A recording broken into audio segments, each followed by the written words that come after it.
राधा कृष्ण किशोर को लेकर जो बातें चल रही है कि वो अपने पद थे, जिस दिन हेमंत सोरेन दिल्ली आए थे उसी दिन नेता प्रतिपक्ष जो हैं बाबूलाल मरांडी और बीजेपी के जो प्रदेश अध्यक्ष हैं आदित्य साहू, ये दोनों ही दिल्ली में मौजूद थे। उस वक्त भी कहा गया कि आखिर एक ही समय पर हेमंत सोरेन का दिल्ली में जाना और यहाँ पर बीजेपी के दो बड़े नेताओं यानी कि अध्यक्ष और नेता प्रतिपक्ष का दिल्ली पहुंचना, क्या आपस में कोई खिचड़ी पकती हुई दिखाई पड़ती है। और यहाँ तक कहा गया कि न तो सरकार बनाने के लिए न तो बीजेपी की जरूरत है और ना ही कांग्रेस पार्टी की जरूरत है। इस तरह की सुगबुगाहट भी झारखंड के मुख्यमंत्री हेमंत सोरेन क्या अब गठबंधन में रहना नहीं चाहते हैं? क्या झारखंड के मुख्यमंत्री हेमंत सोरेन एक अलग राह अपनाने के लिए तैयार है? अपने गठबंधन के तमाम मंत्रियों के साथ वो साझा व्यवहार हेमंत सोरेन का नजर क्यों नहीं आ रहा? जो व्यवहार दिखाई दिया जाना चाहिए, जो व्यवहार नजर आना चाहिए, वो व्यवहार जो हमेशा से हेमंत सोरेन का रहा है कि सबको साथ लेकर चलना है। लेकिन हाल फिलहाल में जो खबरें सामने आ रही हैं, इन खबरों के माध्यम से तो यही दिखाई दे रहा है कि झारखंड मुक्ति मोर्चा गठबंधन ज्यादा दिनों तक झारखंड में नहीं रहने वाला है। ये गठबंधन टूट सकता है और इसकी सबसे बड़ी वजह है हेमंत सोरेन का रवैया। दरअसल एक बड़ा मुद्दा वित्त मंत्री को लेकर सामने आ रहा है। वित्त मंत्री राधा कृष्ण किशोर की नाराजगी साफ तौर पर देखने को मिली है। उनका कहना है कि उनकी सुनी नहीं जा रही है और उनकी सुनने के लिए पार्टी के तमाम नेताओं को तो छोड़िए, गठबंधन धर्म के लोग भी नहीं सुन रहे हैं, मुख्यमंत्री नहीं सुन रहे हैं और साथ ही साथ यहाँ डीजीपी भी नहीं सुन रहे हैं। उनका आरोप है कि एक बड़ी अपील की गई थी अपने सुरक्षा कर्मियों को लेकर। उनकी मांग थी कि सुरक्षा कर्मियों के लिए जो गाड़ी मौजूद है वो पर्याप्त नहीं है, इसलिए एक और गाड़ी का प्रबंध किया जाए ताकि सुरक्षा कर्मी आराम से बैठ सके। लेकिन यहाँ डीजीपी तक ये बात पहुंचाई जाती है, पत्र लिखा जाता है, लेकिन कोई एक्शन नहीं होता। इसको लेकर नाराजगी जाहिर करते वक्त वो दिल्ली पहुंच जाते हैं, मल्लिकार्जुन खड़गे से मुलाकात करते हैं और बातें निकलकर सामने आती हैं कि क्या अब वित्त मंत्री अपने पद से इस्तीफा देंगे और क्या हेमंत सोरेन जानबूझकर यहाँ उनकी सुन नहीं रहे हैं, उन पर ध्यान नहीं दे रहे हैं, तो क्या गठबंधन पर भी चोट आ सकती है? इसी से जुड़े हुए तमाम सवाल हैं, चर्चा करेंगे झारखंड की राजनीति को लेकर और चर्चा करने के लिए वरिष्ठ सहयोगी अमन जी मौजूद हैं। सर, इस पूरे मुद्दे को कैसे देखते हैं? क्योंकि उनका कहना है कि ये सिर्फ एक बात नहीं है, इससे पहले भी कई मांगों को उन्होंने उठाया, कई अपनी बातें रखी, अपील करते हुए नजर आए, लेकिन सरकार द्वारा और गठबंधन द्वारा और यहाँ तक कि कई अन्य अधिकारी भी उनकी नहीं सुन रहे हैं। उन्हें जानबूझकर दरकिनार किया जा रहा है। क्या लगता है, क्योंकि दिल्ली में भी हेमंत सोरेन की बैठक हुई थी, उसमें भी ये नहीं पहुंचे और ये कहते हैं कि निमंत्रण नहीं मिला था, क्या कहते हैं? देखिए, जाहिर बात है क्योंकि जो झारखंड के वित्त मंत्री राधा कृष्ण किशोर ये कांग्रेस पार्टी से आते हैं, गठबंधन है वहां पर, इसलिए सरकार भी बनी हुई है, मजबूती के साथ में चल रही है। लेकिन अब ऐसा लगता है कि वो जो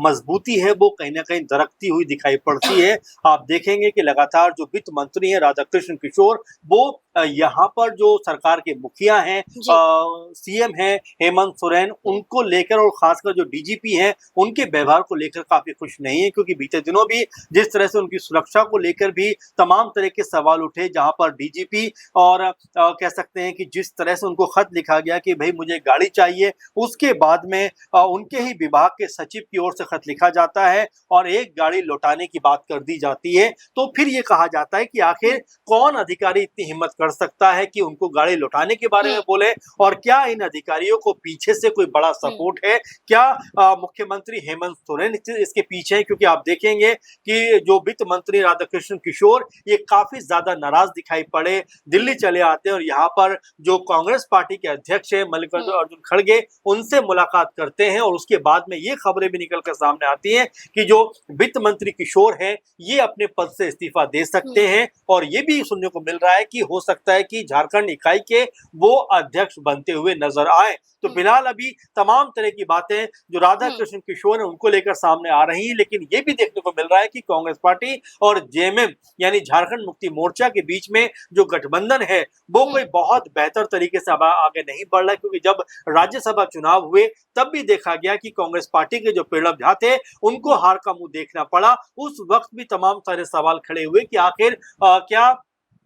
जो वोट हैं क्या वो आरजेडी ने नहीं दिए, क्या वो भाकपा माले ने नहीं दिए, या वो हेमंत सोरेन की जो पार्टी है झारखंड मुक्ति मोर्चा उन्होंने नहीं दी। यानी कि एक तरीके से ऐसा लगा कि जो गठबंधन का विश्वास होता है वो यहाँ पर कमजोर होता हुआ दिखाई पड़ा। और उससे पहले हम देखें तो असम में जब चुनाव होता है तब कांग्रेस पार्टी और जेएमएम के बीच में गठबंधन नहीं रहता है, और जेएमएम के उतरने के बाद कांग्रेस पार्टी को अच्छा खासा नुकसान भी वहां पर होता हुआ दिखाई पड़ा। तो कुल मिलाजुला कर कहा जा सकता है कि जो गठबंधन मजबूती के साथ में झारखंड में चल रहा था उसमें अब कहीं ना कहीं जो स्थिति है वो तनातनी की बनती हुई दिखाई पड़ती है। अब ऐसे में कांग्रेस पार्टी की तरफ से क्या रुख निकल कर सामने आता है, जेएमएम की तरफ से क्या रुख निकल कर सामने आता है, और क्या वित्त मंत्री राधा कृष्ण किशोर को लेकर जो बातें चल रही हैं कि वो अपने पद को छोड़ सकते हैं, क्या वो आने वाले दिनों में सच साबित होता हुआ दिखाई पड़ सकता है, इसको लेकर फिलहाल बहुत सारी चर्चाएं झारखंड में चलती हुई दिखाई पड़ रही हैं। बिल्कुल, घाटशिला उपचुनाव के दौरान भी कांग्रेस पार्टी की सहमति नजर नहीं आई थी, लेकिन बाद में साथ हो गए थे। राज्यसभा चुनाव के दौरान भी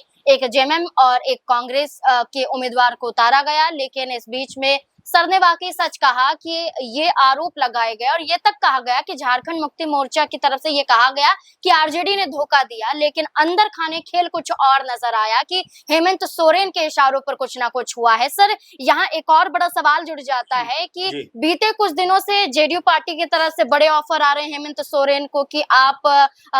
गैर गठबंधन तमाम गैर कांग्रेसी गैर भाजपा आप गठबंधन तैयार कीजिए, जिसमें जेडीयू विधायक सरयू राय सामने आते हैं और ये कहते हैं कि हमारे साथ आ जाइए, तो आप आसानी से सरकार भी चला पाएंगे, आपको बीजेपी और कांग्रेस की जरूरत भी नहीं पड़ेगी। मैं इसके अलावा भी देखेंगे आप नाज़रीन, तो इसके अलावा भी तमाम चर्चाएं थी कि जिस दिन हेमंत सोरेन दिल्ली आए थे उसी दिन नेता प्रतिपक्ष जो है बाबूलाल मरांडी और बीजेपी के जो अध्यक्ष प्रदेश अध्यक्ष हैं आदित्य साहू, ये दोनों ही दिल्ली में मौजूद थे। उस वक्त भी कहा गया कि आखिर एक ही समय पर हेमंत सोरेन का दिल्ली में जाना और यहाँ पर बीजेपी के दो बड़े नेताओं यानी कि अध्यक्ष और नेता प्रतिपक्ष का दिल्ली पहुंचना, क्या आपस में कोई खिचड़ी पकती हुई दिखाई पड़ती है। और यहाँ तक कहा गया कि इन दोनों नेताओं की जो मुलाकात थी वो पार्टी अध्यक्ष नितिन नवीन से भी हुई, लेकिन क्या बातचीत हुई इसको लेकर कोई भी जानकारी सामने नहीं आई। तो क्या एक बार ये भी कहता हुआ नजर आया कि क्या अब ये भी मानकर चला जाए कि कांग्रेस पार्टी के साथ में जो गठबंधन चल रहा था उस पे क्या विराम लगता हुआ नजर आ सकता है।